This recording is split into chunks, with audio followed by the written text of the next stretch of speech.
Assalamualaikum warahmatullahi wabarakatuh. Perkenalkan saya Hermawati dengan NIM 226132275. Di sini saya akan memaparkan materi terkait farmakologi klinik obat anti jamur.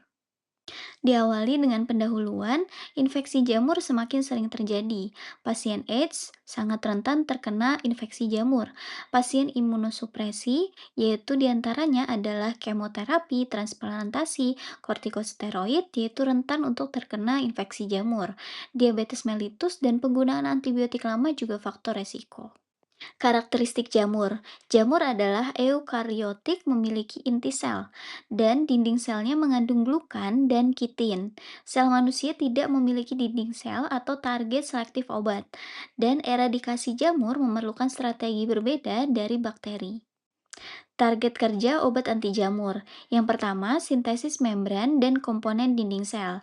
Yang kedua, permeabilitas membran. Yang ketiga, sintesis asam nukleat, DNA atau RNA. Yang keempat, mikrotubulus atau spindel mitosis. Selanjutnya, site of action, Pollyanna atau amphotericin B dan nystatin. Yang pertama, berikatan dengan ergosterol di membran sel jamur, membentuk pori, dan juga mengatur kebocoran ion K+, Na+, dan H+. Sel jamur lisis dan mati.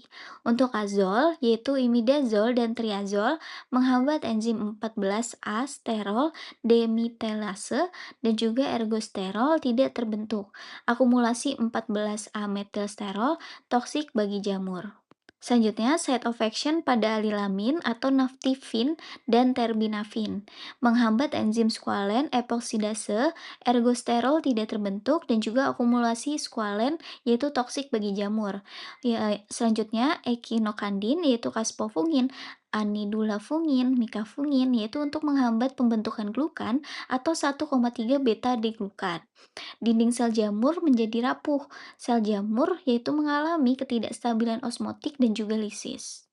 Karakteristik dari amphotericin B, golongannya yaitu termasuk dalam golongan Pollyanna macrolida dan juga salah satu dari sekitar 200 senyawa Pollyanna. Mengandung 4-7 ikatan rangkap terkonjugasi, yaitu kelarutannya dalam air sangat buruk dan juga toksisitas pada pemberian parenteral yaitu signifikan. Spektrumnya sangat luas yaitu broad spectrum. Untuk formulasi amphotericin B, yaitu ada 4 formulasi yang tersedia. Yang pertama CAMB, yaitu konvensional, paling murah, dan paling toksik. Untuk yang kedua yaitu LAMB, liposomal, yaitu paling mahal dan paling aman. Yang ketiga yaitu ABLC, yaitu amphotericin B lipid kompleks. Selanjutnya yang keempat yaitu ABCD, atau amphotericin B colloidal dispersion. Urutan nefrotoksisitas ini terberat dan teringan yaitu ABCD, CAMB, ABLC, dan juga LAMB. Selanjutnya untuk spektrum amphotericin B sendiri yaitu aktif terhadap Candida spp atau Albicans tropicalis, Paracellosis, dan glabrata, Cytococcus neoformans. Selanjutnya ada Blastomyces dermatitidis yaitu Histoplasma capsulatum dan juga yang terakhir yaitu Sporotix sketchy. Selanjutnya untuk indikasi amphotericin B, mukomikosis yaitu terapi pilihan yang paling penting dan juga meningitis cryptococcus untuk terapi awal kombinasi dengan flusitosin, histoplasmosis berat atau progresif cepat, blastomikosis berat, coscodimikosis berat dan juga penisiliosis marfnevi. Selanjutnya untuk efek samping amphotericin B, reaksinya saat diinfus yaitu demam dan menggigil paling utama, takipneas, stridor, respirasi, dan juga hipotensi ringan dan juga bronkospasme atau anafilaksis jarang. Urutan reaksi terberatnya yaitu ABCD, CAMB, ABLC, dan juga LAMB. Premedikasinya yaitu menggunakan paracetamol oral atau hidrokortison 4 sebelum diinfus. Efek samping dari amfoteresin B sendiri yaitu nefrotoksisitas atau azotemia terjadi pada 80% pasien CAMB dan juga mekanismenya yaitu vasokonstriksi ginjal dan juga kerusakan tubulus. Salin loading yaitu mengurangi nefrotoksisitas dan pantau kreatinin dan kalium secara rutin. Untuk anemia sendiri yaitu lebih ringan dengan formulasi lipid dan tidak terlihat pada 2 minggu pertama terapi. Untuk mekanisme kerja dari flusitosin yaitu masuk ke sel jamur melalui permease dan juga diubah menjadi 5-FU oleh enzim sitosin, deaminase.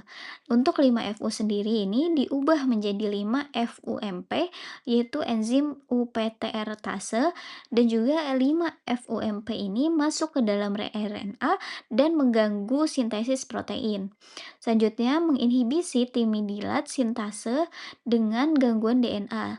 Untuk selektivitasnya sendiri, sel mamalia tidak memiliki sintase deaminase, yaitu aman. Untuk spektrum farmakokinetik dari flusitosin, yaitu spektrumnya adalah Streptococcus neoformans dan Candida spp, agen chromoblastimikosis, dan juga catatannya adalah tidak pernah digunakan sebagai monoterapi resisten cepat, selalu dikombinasi dengan amfoteresin B. Untuk farmakokinetiknya sendiri, absorpsinya itu cepat dan baik dari saluran cerna dan juga didistribusinya luas, yaitu total air dalam tubuh. Ikatan proteinnya itu minimal dan juga ekskresi urinnya itu 80% utuh. Untuk dosis dan efek samping fluoxetine. Untuk dosisnya sendiri di sini menggunakan 50 sampai 150 mg per kilogram per hari, yaitu untuk penggunaan oral dan terbagi dalam 4 dosis setiap 6 jam. Dan juga untuk efek sampingnya yaitu depresi sumsum tulang, awas kadarnya itu harus di bawah 100 mikrogram per mili. Dan juga mual muntah, diare, heterokolitis berat, dan juga elevasi enzim hati. Selanjutnya untuk klasifikasi imidazol. Klasifikasinya diantaranya yaitu adalah clotrimazole, miconazole, ketoconazole. Yang kedua yaitu econazole, butoconazole, oxyconazole. Yang ketiga yaitu sertaconazole dan sulconazole. Untuk triazole yang sistemik yaitu adalah di fluconazole, itraconazole, voriconazole, posaconazole, terconazole, isavuconazole, yaitu, triazole dan juga perbedaannya adalah triazole ini di metabolisme lebih lambat, efeknya juga menjadi sterol untuk manusia lebih kecil. Untuk mekanisme kerja dari azol yaitu menghambat enzim 14A sterol demetilase yaitu CYP51. Enzim ini mengubah lanosterol menjadi ergosterol. Akibatnya ergosterol tidak dapat terbentuk dan juga terjadi akumulasi 14A metilsterol. Metilsterol ini toksik bagi jamur karena mengganggu packing asli fosfolipid, mengganggu fungsi enzim membran pada konsentrasi tinggi yaitu topikal. Beberapa azol langsung naik permeabilitasnya membran. Untuk spektrum dari azol sendiri yaitu diantaranya berikut. Untuk interaksi obat dari azol, azol berinteraksi dengan CYP450 sebagai substrat dan inhibitor. Azol sendiri ini naik kadarnya jika diberikan obat bersamaan. Dengan obat lain yaitu kadar azol akan turun. Tabel interaksinya yaitu berikut. Ketoconazole dulu digunakan oral untuk semua mikosis, sekarang diganti menjadi itraconazole. Kelebihannya yaitu biayanya lebih rendah dan juga kekurangannya itraconazole tidak dapat supresi kortikosteroid, spektrumnya lebih luas. Penggunaan lain yaitu menghambat produksi glukokortikoid pada sindrom Cushing. Dan saat ini terutama untuk penggunaan topikal, krim, atau sampo. Untuk itraconazole, tiazol sintetik yaitu strukturnya mirip ketoconazole. Kapsul absorpsinya terbaik dengan makanan, larutan oral absorpsinya terbaik saat puasa, substrat dan inhibitor paten CYP3A4. Metabolitnya aktif dan juga kadarnya setara dengan obat ketoconazole. Untuk itraconazole yaitu mekanismenya adalah ikatan protein kurang dari 99% sangat tinggi, tidak ditemukan di urin atau CSS, waktu parunya steady state 30-40 jam, dan juga steady state tercapai 4 hari butuh dosis muatan. Dan terapi ini adalah obat pilihan untuk infeksi non-meningeal indolent oleh Blastomycetes dermatitis. dan juga Histoplasma capsulatum. Itraconazole dosis muatannya yaitu 200 mg 3 kali sehari selama 3 hari pertama dan dilanjutkan 200 mg 2 kali sehari dengan makan. Efek sampingnya yaitu hepatotoksisitas, intravenal, larutan oral, dan hipokalemia. Untuk karakteristik dari fluconazole yaitu absorpsi GI hampir sempurna dan bioavailabilitasnya 100%, oral intravena, tidak terpengaruh oleh makanan atau keasaman lambung. Kadar puncaknya yaitu 4-8 mikrogram per mili setelah dosis diulang 100 mg.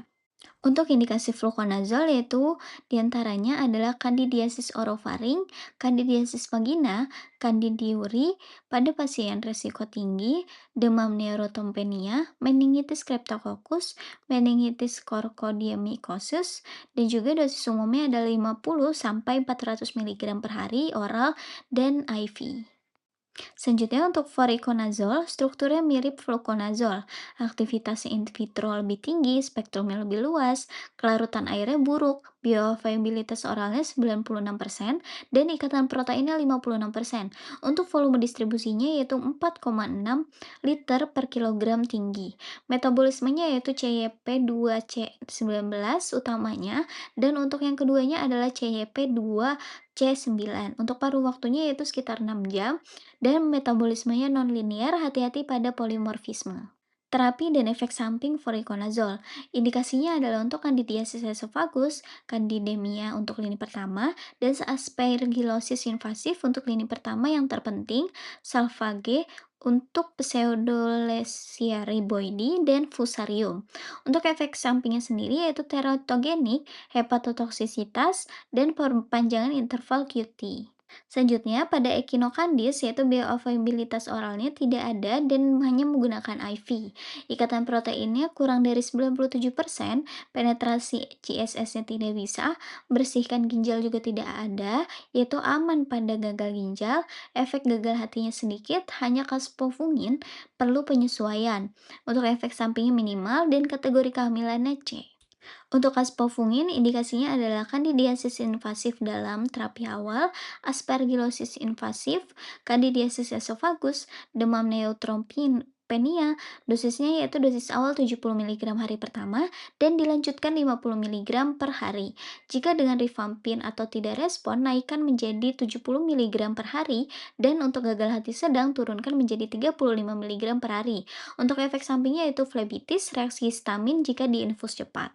Mikafungin, karakteristiknya adalah echinocandin semisentik larut air dan farmakokinetik linearnya berbagai dosis dan usia. Ekskresinya itu 71% melalui feses dan juga indikasinya adalah untuk kandidiasis invasif, kandidiasis esophagus, dan profilaksis kandidiasis. Griseofulvin, mekanisme kerjanya yaitu menghambat mikrotubulus, mengganggu perakitan spindel mitosis, dan menghambat mitosis jamur. Untuk farmakokinetiknya, absorpsi lebih baik dengan makanan berlemak, disimpan di sel prekursor keratin efek lama, dan juga kadar puncaknya sekitar 1 mikrogram per mili 4 jam setelah dosis 0,5 gram. Selanjutnya untuk terbinafin, farmakokinetiknya adalah absorpsinya baik tetapi BA-nya hanya 40%. Ikatan proteinnya kurang dari 99%, akumulasi di kulit, kuku, dan lemak. Waktu paruh awalnya 12 jam, waktu paruh steady state-nya 200-400 jam, sangat panjang, dan dosis awalnya yaitu 250 mg per hari, 6-12 minggu. Untuk indikasi utamanya adalah onychomycosis, yaitu lebih efektif dari itraconazole. Untuk efek sampingnya yaitu jarang hepatotoksisitas fatal, SJS, yaitu nekrosis epidermal toksik. Untuk topikal antifungal sendiri, yaitu indikasinya adalah yang pertama dermatofitosis kurap, yang kedua kandidiasis mukokutan, yang ketiga tinea vescicolor, yang keempat tinea piedra, tinea nigra. Contoh azol topikal yaitu ketoconazole, clotrimazole, miconazole yang diaplikasikan 2 kali per hari 3-6 minggu. Nystatin hanya untuk kandidiasis, tidak untuk kuku dan lesi hiperkeratin. Lainnya yaitu ciproflox dan naftivin. Baik, sekian pemaparan dari saya. Kurang lebihnya mohon maaf. Wassalamualaikum warahmatullahi wabarakatuh.